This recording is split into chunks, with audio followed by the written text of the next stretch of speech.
Assalamualaikum warahmatullahi wabarakatuh. Alhamdulillahirabbil alamin. Wassalatu wassalamu ala asyrofil anbiya'i wal mursalin wa ala alihi wa ashabihi ajmain. Para ibu kaum muslimin jamaah salat maghrib yang dimuliakan Allah. Jadi kita bersyukur kepada Allah atas segala karunia-Nya. Salawat dan salam kepada kita Muhammad sallallahu alaihi wasallam. Bapak Ibu yang saya muliakan, malam ini kita akan bahas surat Al-Baqarah. Ya, surat Al-Baqarah ayat 83. Kita baca ayatnya, Al-Baqarah 83. A'udzubillahi minasyaitonir rajim. Wa id akhadna mitsaqa bani Israil la ta'buduna illallah wa bil walidaini ihsana wa zil qurba wal yatama wal masakin wa qulu lin-nasi husna wa aqimus salata wa atuz zakata summa tawallaytum illa qalilan minkum wa antum mu'minun. Dan ingatlah ketika kami mengambil perjanjian dari Bani Israil bahwa kamu tidak beribadah kecuali kepada Allah dan berbuat baik kepada kedua orang tua, kepada kerabat, anak yatim, orang miskin, dan berkatalah kepada manusia dengan baik, dan dirikanlah salat dan bayarkanlah zakat. Kemudian kamu tidak memenuhi janji itu kecuali sedikit, dan kamu berpaling dari itu. Artinya surat Al-Baqarah ayat 83. Jadi ayat ini Ibu adalah janji yang pernah diucapkan atau diambil Allah dari Bani Israil. Tentu ini berlaku untuk kita. Yang di sana Allah menyebutkan bahwa manusia itu ada kewajibannya. Apa kewajibannya? Satu, beribadah kepada Allah. Dua, berbuat baik kepada kedua orang tua, kerabat, anak yatim, dan orang miskin. Tiga, berkata yang baik. Empat, mendirikan salat. Lima, membayarkan zakat.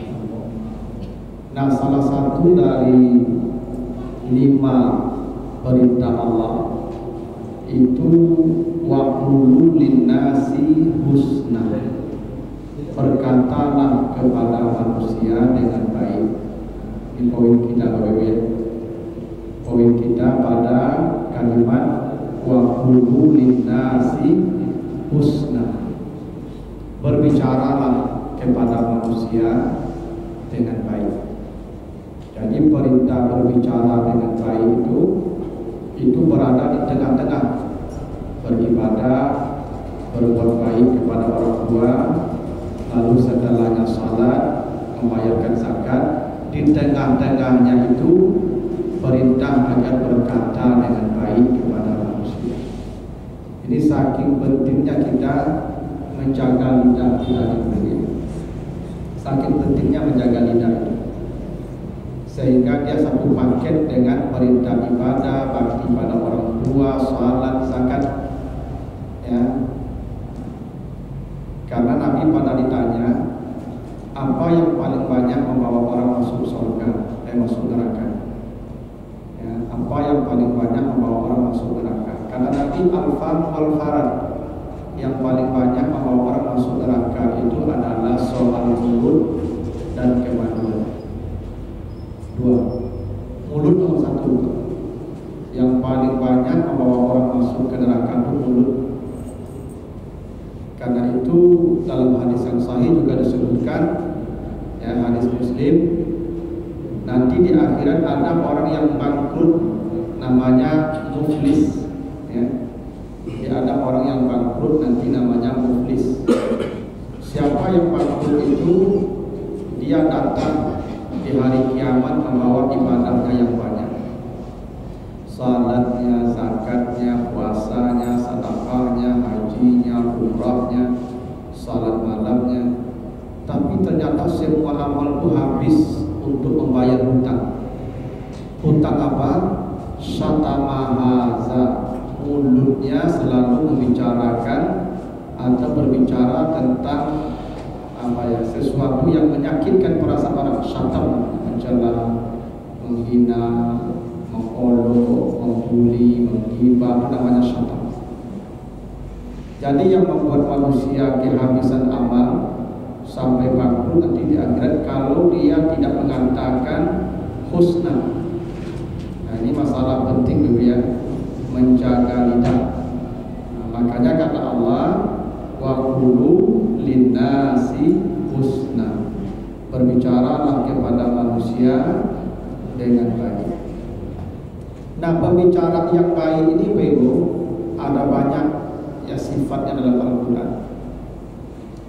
Misalnya di surah An-Nisa ayat 5, ya, di surah An-Nisa ayat 5 kata Allah, wa qulu lahum qawlan ma'rufa, berbicaralah kepada mereka dengan perkataan yang ma'ruf. Nah, jadi husna itu salah satunya disebut qawlan ma'rufah. Kalau kita bicara kepada orang, berbicaralah dengan pembicaraan yang ma'ruf. Yang ma'ruf itu yang dikenal oleh orang. Ini konteksnya sufaha. Wala tutus sufaha amwalakum. Ini orang-orang yang bodoh, yang akalnya tidak cukup, yang kapasitas intelektualnya masih rendah. Maka kalau bicara dengan mereka, bicara yang baik itu bicara yang ma'ruf dengan mereka. Allah sebut begitu. Jadi kalau misalnya nih, ambo pulang kampung, orang di kampung kerajunya watani kasawa kalanak pagi pulang malam, yang tentu ini urusan tani. Maka ambo tak boleh mengencet orang kampung itu dengan bahasa-bahasa keren. Ya, ambo bicara tentang transmisi, tentang apa lagi itu,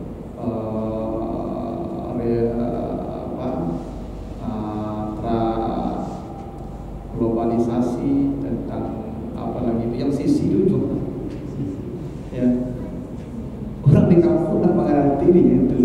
Hilirisasi dan kecurangan kampung lah nama sakit yang mana. Kenapa? Karena saya tidak bicara yang ma'ruf. Yang ma'ruf itu yang dikenal mereka.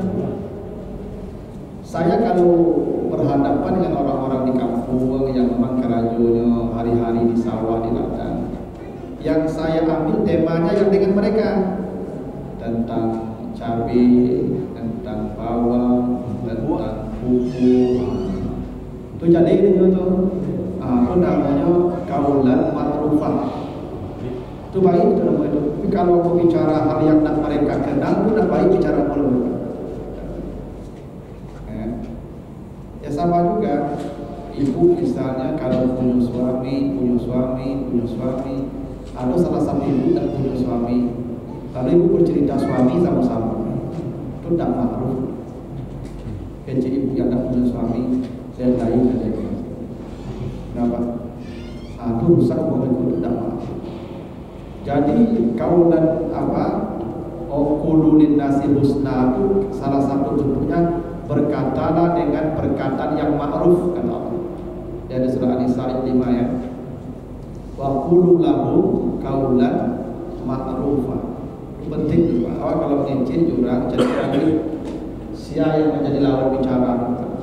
Mengencinglah jurang tu yang mereka kenal, jangan yang tak mereka kenal. Ya kalau saya bicara dengan orang-orang yang terdidik seperti dosen-dosen yang S3 rata-rata, maka saya harus bicaranya yang ilmiah pula Pak. Kalau tidak ilmiah saya bicara mereka tidak tertarik karena tidak mereka kenal dalam dunia mereka berbicara begitu. Itu penting ya. Kita harus mengenal audiens kita siapa. Ya. Makanya saya kalau Bapak Ibu audiensnya jamaah yang seperti Bapak Ibu, saya tidak akan detail bicara tentang bahasa Arab dalam Al-Quran itu karena nanti Bapak Ibu tidak paham, tidak masuk. Saya bicara pesan-pesan yang umum saja. Tapi kalau mahasiswa saya yang S1-nya bahasa Arab, nah, saya harus bicara sesuai dengan kapasitas mereka. Itu namanya ma'ruf. Itu perintah Allah begitu. Ya, itu namanya husna. Bapak Ibu kalau baca nanti An-Nisa ya ayat ke-9, ya An-Nisa ayat 9. Wal yaqulu qaulan sadida. Hendaklah kamu berkata kepada manusia dengan perkataan yang sadid. Kaulan sadida. Kalau tadi kaulan ma'rufah. Kalau sekarang namanya kaulan sadida. Itu baik juga artinya. Sadida itu artinya kokoh, sehingga tempat bersandar bahasa Arabnya masad. Masad itu tempat bersandar. Bersandar itu ya, tempat bersandar itu kenapa disebut masad? Karena kokoh. Ya kalau tidak kokoh tidak bisa bersandar dulu. Apa itu? Jadi kita diperintah Allah kalau berkata, berkatalah yang kata kita jadi rujukan orang. Karena ini konteksnya dengan anak cucu nih. Wal yakhshal ladzina law taraku min khalfihim dzurriyyatan dhi'afa. Ini konteksnya dengan anak-anak cucu-cucu. Jadi kalau kita bicara dengan anak-anak kita, dengan cucu-cucu kita, maka berbicaralah yang sadida. Sadida itu artinya kita nanti dirujuk pembicaraan kita oleh anak cucu kita. Menurut ayah dulu, kakek dulu, itu namanya sadida. Jadi apa kalau itu anak cucu itu kan asa malantong saya ujung tuh. Kalau ngecil jual anak cucu tuh kecil awakku jadi rujukan di nyokong. Tapi kecil apa? Nah, itu tadi akan rujuk. Maka kalau bicara dengan anakku kaulan sadidan, ucapan kita jadi sandaran mereka. Itu maksudnya. Besok kalau ada pembicaraan yang mereka sampaikan ke orang, apa yang kita katakan itu yang dirujuknya. Menurut bapak dulu, menurut ayah saya, menurut kakek saya, itu namanya kaulan sadidan. Jadi jangan asal bunyi saja, Pak. Tidak boleh asal bunyi saja, Pak. Harus pembicaraan kita itu jadi rujukan orang. Ya. Jadi dalil, Pak. Ya. Apa yang kita katakan itu jadi dalil, jadi sandaran orang, itu namanya kaulan sadidan. Bapak Ibu kalau baca nanti surah An-Nisa 63. An-Nisa 63 ya. Wa kullahu fi anfusihim qaulan balighan. Berkatalah kepada manusia dengan perkataan yang baligh.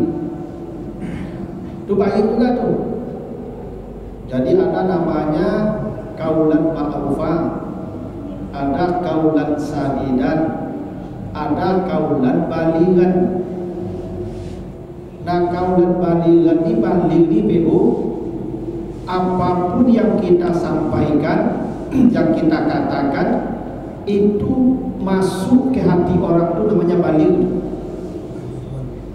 Baligh itu sampai. Jadi kalau orang mengejek itu bebo masuk ke hati orang sehingga orang itu puingnya, itu namanya baligh. Karena itu apa-apa aku ngecet di orang rumah lah saat ngajak orang rumahnya bingung saya baru tidak balik udah. Nah aduh nggak bisa diambil ya sehingga kadang orang balik ngecet jawab dan nyambung. Jadi apa kalau mereka menyambung ngecet dia satu ngecet itu salah. Orang kamar ngecet kamar otak. Tidak balik namanya. Makanya bapak dia mengejek sesuatu yang awak tak paham. Tak boleh. Awak tak mengerti masalah politik, itu montak politik lah. Ini kan hati-hati anak. Jadi kaulan balighan itu kalau kita bicara kita tuh yuk masuk ke orang. Itu maksudnya itu. sampai, makanya balik itu sampai usia sampai batas yang ditentukan itu namanya balik gitu. Jadi Bapak Ibu kalau tidak punya pemahaman tentang sesuatu, tidak usah bicara. Yang ambo pahami bahasa Arab seketik saja, Al-Quran seketik saja. Ambo diundang Pak bicara tentang masalah ekonomi, teknologi. Walaupun ambo doktor, tapi tidak boleh saya bicara apa pun, tidak balik kata ambo dulu. Menyesatkan orang pun tidak mengerti, ambo jadi olok-olok, ya Pak. Jangan bicara yang bukan kapasitas kita, itu maksudnya. Ini penting Ibu supaya kita tidak asal bicara, jangan mentang-mentang kita punya gelar lalu semua pembicara, semua tema kita bicara, tak boleh begitu. Saya tentang ilmu kalam teologi tidak paham, pernah belajar tapi tidak menguasai. Fikih, usul fikih saya tidak menguasai, tidak boleh bicara itu terlalu dalam. Ya, tasawuf tidak menguasai. Yang saya punya ilmu dalam agama sedikit saja tentang bahasa Arab dan Al-Quran. Tapi lain daripada itu saya tidak boleh bicara. Bukan dilarang, tapi pembicaraan saya itu tidak balik nanti. Itu. Sementara Allah menyuruh kita, ya kaulan baligan namanya.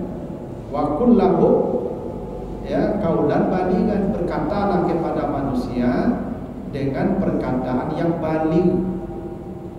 Yang balik itu masuk ke orang pembicaraan kita itu sampai yang katakan itu supaya orang paham, mengerti, ada kebaikan itu penting itu ya. Jadi kalau apa ditanya perkara yang tidak bidang kita, jawab saja tidak saya pahami. Ambo tidak mengerti, ya. Tidak ada salah, tidak ada mengerti. Kadang ada Ustaz satu pertanyaannya jawab langsung. Ya Pak. Satu pertanyaannya jawab. Yang tidak bidang kita jangan dijawab, nanti salah, menyesatkan, tidak balik ucapan kita nanti. Ya, coba dia. Bapak Ibu kalau baca surah Al-Isra ayat 23, Al-Isra 23, wa qul lahuma qaulan kariman, dan berkatalah kepada orang tuamu dengan perkataan yang baik. Nah, perkataan yang baik ini namanya kaulan kariman. Jadi nanti tadi ada kaulan ma'rufan, ada kaulan sadidan, ada kaulan baligan. Yang ini kaulan kariman. Baik itu artinya. Tapi kaulan itu kariman. Kariman itu artinya lebih baik dari yang disampaikan orang. Karim itu artinya berlebih. Makanya orang yang suka memberi disebut karim. Karena orang itu memberi karena berlebih, Pak. Kalau kurang tak pernah dia beri. Orang bisa memberi karena dia berlebih. Kalau dia kurang tak akan pernah memberi.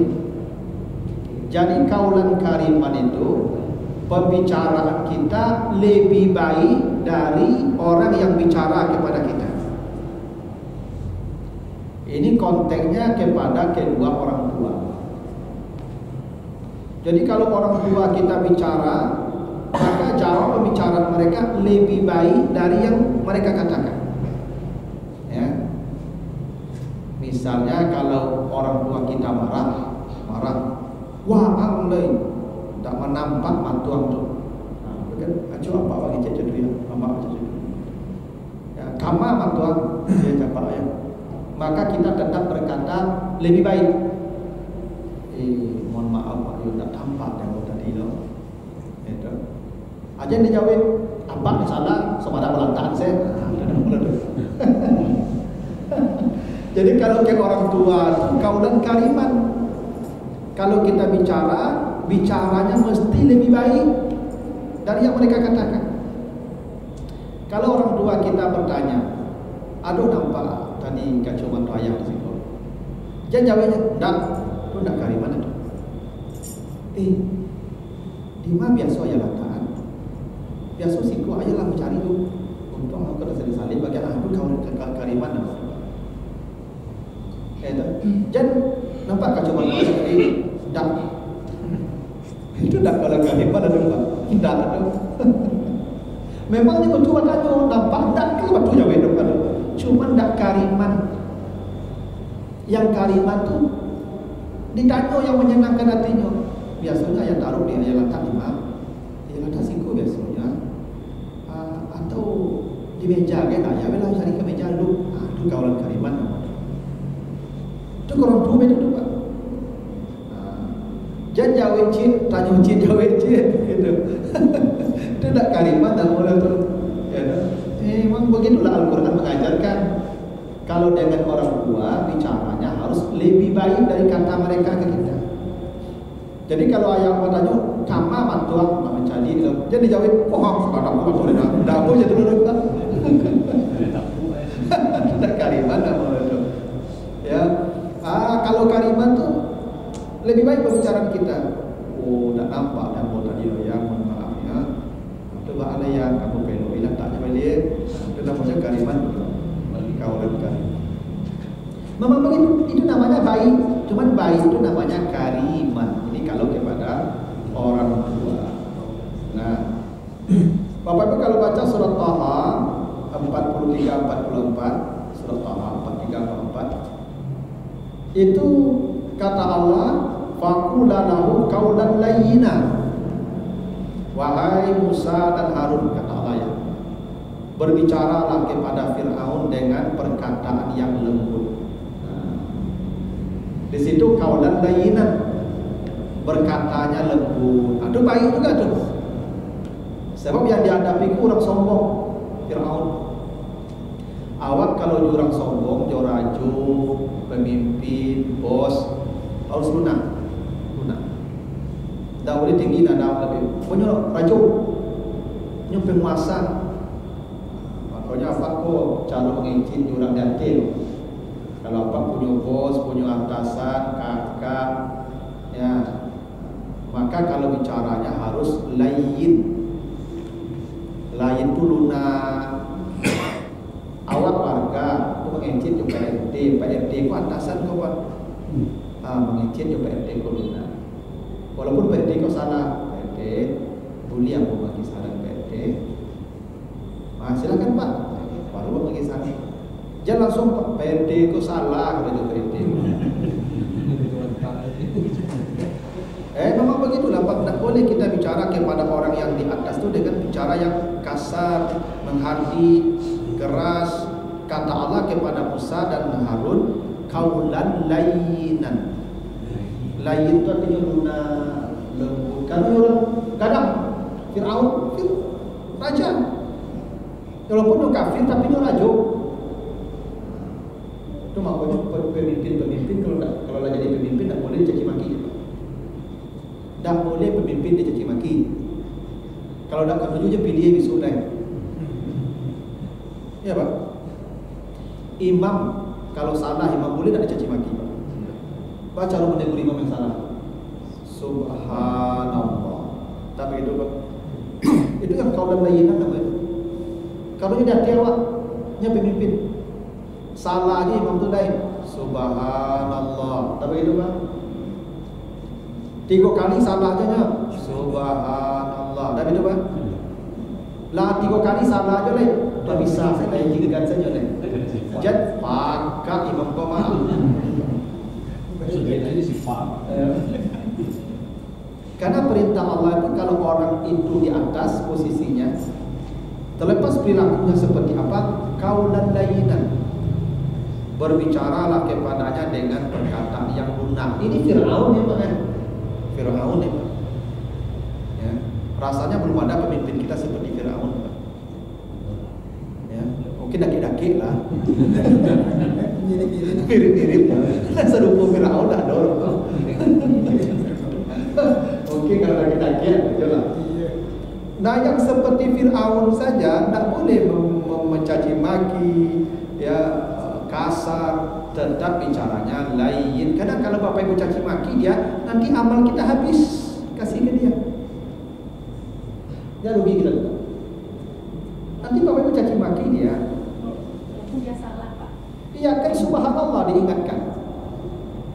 Imam salah diingatkan dengan subhanallah. artinya tetap dengan kalimat yang baik. Mengingatkan dengan kalimat yang baik. Maka kalimat yang baik itu salah satu subhanallah. Yaitu dalam salat, di luar salat tentu dengan nasihat yang baik. Tidak berubah, sudah tinggalkan. Tugas kita selesai sampai mengingatkan saja. Mencaci maki jadi masalah. Karena kita akan bayar nanti di akhirat. Itu kenapa ketika Musa disuruh menghadapi Fir'aun, Allah perintahkan faqula lahu qaulan layyinan, berkatalah kepada Fir'aun dengan perkataan yang lembut. Itu kalaupun demo boleh demo, tapi yang tak boleh itu caci maki. Menegur boleh menegur, yang tak boleh itu menghina. Karena prinsipnya tadi waqulu linnasi husna, berbicaralah dengan manusia dengan baik. Itu prinsipnya, kaidahnya. Nah, yang baik itu ragam-ragam. Ada kaulan ma'rufa, ada kaulan sadida, ada kaulan baligha, ada kaulan karima, ada kaulan layyina. Tergantung objeknya. Siapa objek yang kita hadapi? Ya. Nah, ini kaulannya harus layyinan karena yang dihadapi ini raja, pemimpin. Begitu. Ya, saya tidak pernah membenarkan itu ya jamaah mencaci maki penguasa. Bahwa penguasa salah kita betulkan ya, kita luruskan ya, kita nasihati ya. Ya, tapi jangan mencaci maki karena perintah Allah kaulan layyinan. Dan itu agama ibadah mengajar kita dalam salat berjamaah. Bahwa kalau imam salah tegur, tidak boleh diam, harus ditegur sampai dia memperbaiki kesalahan. Diam tidak boleh, Bapak Ibu jadi imam salah tu antum batal salat sudah ikut. Ya Pak? Kalau salah tetap ditegur, cuman dengan kaulan layyinan. Nah, itu prinsipnya waqulu linnasi husna. Jadi ada beberapa bentuk Ibu ya, ada kaulan ma'rufah tadi. Kalau orang yang kapasitas akalnya di bawah kita, maka bicaralah yang mereka mengerti. Kira-kira begitu. Jangan bicara sesuatu yang kita paham dia tidak paham. Itu tidak ma'ruf. Ambil saja yang mereka kenal. Ada kaulan sadida, kalau bicara dengan anak, cucu, keluarga, maka pembicaraan kita harus jadi rujukan mereka. Itu namanya kaulan sadida. Kita bicara, mereka merujuk nanti pembicaraan kita. Ya. Kalau kita bicara dengan ini orang-orang yang orang munafik, konteksnya dari dulu, ya, yang mereka pandai bersilat lidah segala macam. Bicaralah dengan pembicaraan yang baligh. Yang baligh artinya yang pembicaraan kita langsung ke hatinya, masuk ke hatinya, dicerna dengan baik, jangan berbelit-belit. Itu namanya baligh. Ya, jangan bicara yang kita tidak mengerti, berbicara yang tidak kapasitas kita. Itu namanya baligh. Nah, kalau ke orang tua, kaulan karimah namanya. Lebih baik dari apa yang mereka katakan ke kita. Kalau ke pemimpin, maka kaulan layyinan namanya, dengan bahasa yang lunak, lembut. Gitu.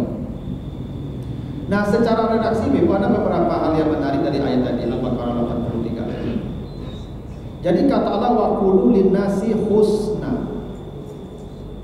Tadi kan kaulan kariman, kaulan layyinan, kaulan balighan, kaulan sadidan, kaulan ma'rufan gitu ya. Ketika Allah bicara tentang bicara yang baik, perintah bicara yang baik, maka Allah nak berkata waqulu linnas kaulan hasanan. Allah hanya berkata waqulu linnasi husna. Bukan kaulan hasanan, tapi husna, sifatnya saja yang perkataannya hilang. Kenapa begitu? Karena yang penting dalam bicara bukan hanya baiknya pembicaraan itu, tapi juga caranya baik, waktunya baik, tempatnya baik. Jadi kalau kaulan hasanan itu pembicaraannya saja yang baik. tempatnya belum tentu, waktunya belum tentu. Gini, saya bapak ibu undang nih, Ustaz, ambo ke acara akad nikah anak ambo hari Sabtu besok, ya. Tolong Ustaz lagi tausiah ya. Gila nasihat ke anak ambo ke orang-orang yang hadir besok. Ini cara pernikahan, ayo. Datang Pak, kalau sudah akad nikah orang rame-rame. Kita dengarkanlah nasihat dari Ustaz Sofyan nanti. Akan sudah Abu baca mukadimah tu bawa sabui ayat kullu nafsin za'iqatul maut. Ya, semua orang pasti mati. Oke, cik ada yang hadir ikut ni sehat Ustaz. Ya Pak. Yang saya sampaikan bulu dah Pak. Tak ada bulunya Pak, bulunya saya ayat saya sampaikan. Tak begitu. Tidak cocok. Cuma tidak di tempat yang cocok. Itu namanya tidak husna. Katanya baik, cuma waktunya tidak di situ. Jadi kita ni kadang-kadang ya pandai bicara baik, tapi tidak bisa menempatkan pembicaraan itu sehingga tidak menjadi kebaikan. Ya. Itu kenapa husna. Jadi baik itu bukan hanya bicaranya, tapi di tempatnya kita harus pas pula, di waktunya harus pas pula. Ya, begitu tuh Pak. Kalau enggak nanti tidak jadi kebaikan. Mau lagi beli nasaki di desa. Jadi orang sakit kan. Kembali ramai. Apa menjadi orang sakit? Itu apa menasihati? Ayo sabar ibu ya. Tapi itulah. Patah tetangga mau deko 2 hari mati deh kan. Kan tak salahnya bantu apa tetangganya 2 hari mati sudah sakit boleh deko. Tapi itu tidak di waktunya, tidak ditampilnya waktu sampai boleh tutup. Ya, karena ya kalau hanya kaulan hasanan berarti bicaranya saja baik, tapi tidak. Ya waktunya baik, tempatnya baik, ya caranya baik. Orang sedang main domino Pak, langsung sama. Lalu aku datang ke kandai itu Pak, aku bacakan judi haram masuk neraka. Kan tidak salah Pak, apa yang saya sampaikan itu kan tidak salah, baik kan? Cuma caranya tidak baik. Caranya tidak baik. Sehingga aku bisa dia jurang kepada apa Pak? Maka saya wajah dia coba. Kenapa? Karena caranya tidak baik. Ambo menasehati orang daki orang rapi itu mempermalukan orang. Kalau misalnya ambo mahasiswa ambo salah Pak, lalu ambo nasihati di muka kawan-kawannya Pak, baik nasihat ambo, cuma caranya tidak baik. Bok bagi nasihat daki orang rapi itu sama je mempermalukan. Ibu mengecek Pak, anakku jadi berang-berang aja, nyawa aku semacam ke. Ibu bantu sebenarnya, tapi di muka anak tu kecian, ibu menghancurkan harga diri suami di depan anak-anak. Baik, cuma caranya tidak baik. Kalau ibu kamu lagi nasihat apa, ke kamar apa dulu? Buat apa tu ke kamar, di kamar kok ke sumo di kamar tu, kok ke smackdown di kamar tu, cukup lah. Ya kan, duonya ada nampak di anak lah. Tapi di muka anak awak berang-berang ke suami atau istri, atau suami berang-berang ke istri, walaupun nasihat konteksnya, tetap itu tidak baik. Kenapa? Dia kehilangan air muka di depan anak-anaknya. Itu kenapa Allah tidak menyebutkan kaulan hasanan, tapi husnan saja. Jadi bicaranya baik, cari tempat yang baik, di waktu yang baik, dengan cara yang baik, sehingga jadi kebaikan. Ambo kalau di ibu-ibu monta, kadang-kadang ambo ambil contoh kayak lain. Memang di banyak tempat, memang ibu-ibu kok kebiasaannya memang monta. Tapi mudah-mudahan di sini tidak ada. Berarti yang sisi ibu-ibu mau masuk ke. Coba kalau dia bu, dia monta aja ibu mau ceramah, kasih gua bisa nyamuk di ceramah. Dan kalau sudah ada dimulai batu asal, ya Pak. Padahal saya kan benar tuh ibu yang monta ya mau ceramah kan benar Pak. Cuma cara tidak baik itu sama mempermalukan beliau. Itu makanya Nabi Muhammad ketika ditegur bermuka masam kepada sahabat yang buta, itu pola kalimatnya bukan langsung, tapi person ketiga abasa wa tawalla. Dia bermuka masam, dia berpaling muka. Dia, bukan engkau. Allah tidak mengatakan jangan engkau bermuka masam, jangan engkau berpaling muka. Tidak begitu. Dia bermuka masam, dia berpaling. Dia itu person ketiga, Pak. Makanya kalimatnya abasa, bukan la ta'bas. Kalau la ta'bas, jangan engkau basah mukanya, berarti bertujuh langsung. La tatawalla, jangan engkau berpaling muka, berarti bertujuh langsung. Tapi kalau abasa wa tawalla itu cerita tentang orang lain. Dia bermuka masam, dia berpaling muka. Begitu cara menegur. Itu disebut husna. Jadi bukan hanya baik materinya, caranya harus baik, tempatnya harus baik, waktunya harus baik. Begitu indahnya lidah kita lihat tuh, ya. Ini saya paling tidak pernah suka sama nonton debat di TV. Karena debat di TV itu sering memojok-mojokkan orang, mempermalukan orang.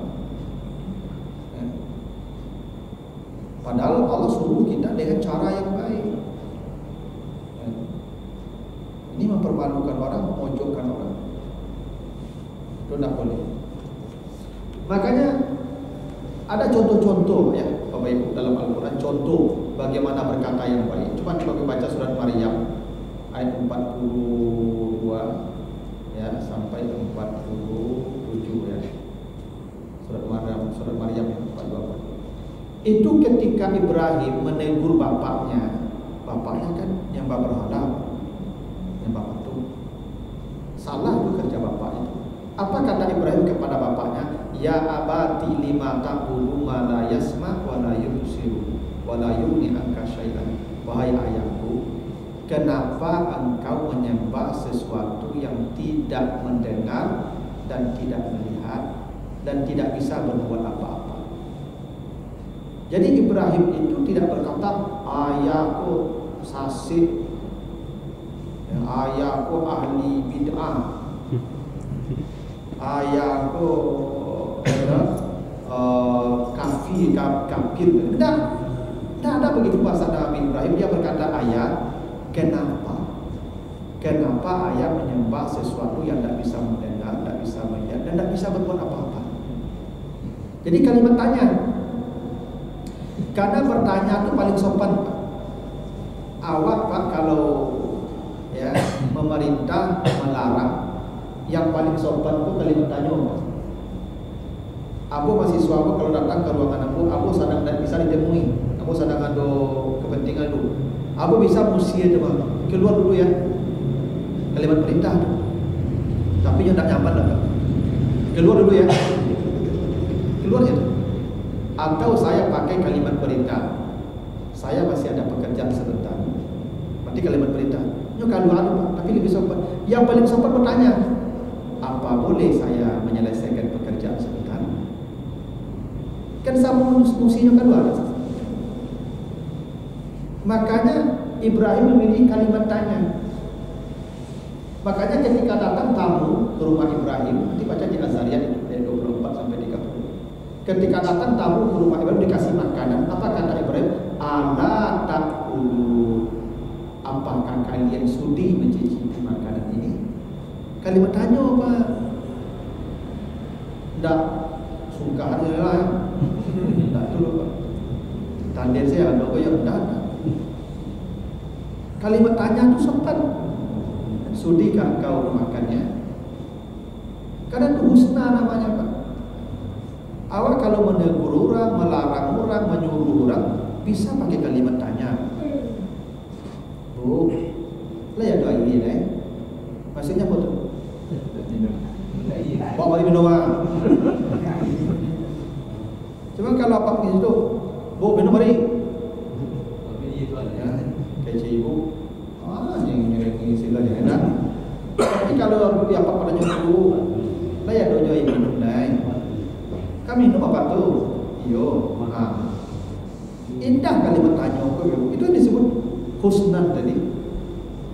Pilih cara mengatakan sesuatu dengan cara terbaik. Tak satu orang bisa mengecek psikolog. Ya. Nyawa nyuruh melarang tapi kalimatnya tanya. Ada begitu gaya bahasanya. Ya. Misalnya saya haus, saya bisa minta, "Bu, Pak, tak ada minum kok." Ya kan? Tapi kalau saya tanya dengan kalimat yang lain, rasanya ke angin hari ini, Pak. Ya kan? Rasanya rasa ke angin itu. Apa bisa ada? Ya, Pak. Jadi itu namanya husna. Makanya Nabi Ibrahim bertanya. Ketika Ibrahim berkata kepada ayahnya, kasih nasihat, apa kata Ibrahim? Ini qad ja'ani minal ilmi ma lam ya'tika. Ayah, saya punya sedikit ilmu, yang ilmu yang sedikit itu mungkin tidak ada pada ayah. Gitu. Ibrahim tidak berkata, "Ayah, amboku istriku, amboku dokter, amboku sekolahnya tinggi, amboku banyak membaca." Tidak begitu. Ibrahim berkata, "Ja'ani minal ilmi." Min itu sedikit ilmu. Padahal dia Nabi, Pak. Dia terima wahyu dari Allah. Tapi kata Ibrahim, saya punya sedikit ilmu. Yang sedikit itu mungkin tidak ada pada ayah. Itu husna. Jadi bukan menurut saya, menurut bacaan saya, menurut literatur yang saya baca. Saya punya sedikit ilmu. Yang boleh jadi yang sedikit itu tidak ada pada ayat, saya sampaikan ke ayat. Begitulah cara berbahasa yang husna. Makanya kalau bagi nasihat pun ke anak, termasuk ke suami, cari pilihan kata yang baik. Ya. Sehingga memang benar-benar jadi kebaikan. Dan coba Bapak lihat nanti surat Ali Imran 47 ya. Ketika Maryam ya. Maryam kan dikasih tahu oleh Jibril dia akan melahirkan, dia akan hamil ya. Kata Maryam, "Anna yakunu li waladun wa lam yamsasni bashar." Bagaimana mungkin saya akan melahirkan anak sementara tidak ada laki-laki yang menyentuh saya? Itu bahasanya. Bagaimana saya akan hamil sementara tidak ada laki-laki menyentuh saya? Maryam tidak berkata, "Kalau aku hamil, aku tidak pernah berzina anak." Kan kata berzina itu kan kasar terdengar telinga Pak ya. Maka Maryam bahasanya halus. Saya tidak pernah disentuh laki-laki, maksudnya saya tidak pernah berzina. Jadi ada pilihan-pilihan kata yang indah, yang baik, yang maksudnya sama cuma baik. Gitu. Nah itu yang disebut dengan wa qulu linnasi husna. Dan hebatnya lagi Ibu ya, setelah perintah berkata yang baik, wa aqimus shalah, dirikan salat. Apa maknanya itu? Salat dengan perkataan yang baik itu sepaket. Tanda orang salatnya baik, perkataannya baik. Orang yang ucapannya baik, buah dari salat yang baik. Itu makanya orang yang khusyuk salatnya anil lawi mu'ridun. Lidah mereka terjaga dari perkataan yang buruk. Jadi orang tanda salatnya bermutu, bahasanya baik. Itu tanda orang salatnya bermutu. Jadi cari saja orang mengecek, Pak, itulah kualitas salatnya. Kalau ada orang menyebut otak saya kecilnya itu salatnya bermasalah. Pasti bermasalah salatnya. Karena ternyata berkata yang baik satu paket dengan perintah salat. Bahkan sebelum perintah salat, kata yang baik. Wa qulu linnasi husna, baru wa aqimus shalah. Nah, begitulah dulu Bapak Ibu. Ya. Nah, tentang berkata yang baik. Makanya tidak bisa berkata yang baik, kata Nabi apa? Diam. Diam itu pun bicara yang baik namanya. Ya. Jadi Ibu kalau dekat bisa elok kecil ngantuk. Ya, ada kapan gunung aja ngecetnya deh. Tuh. Kalau dapat gunung kecil aja enggak dokan yang kurang aja ngecet dengan tuh. karena nanti jadi masalah. Ya, apalagi sampai menghabiskan amal kita. Nah begitu dulu Bapak Ibu ya pembahasan kita di surah Al-Baqarah ayat 8.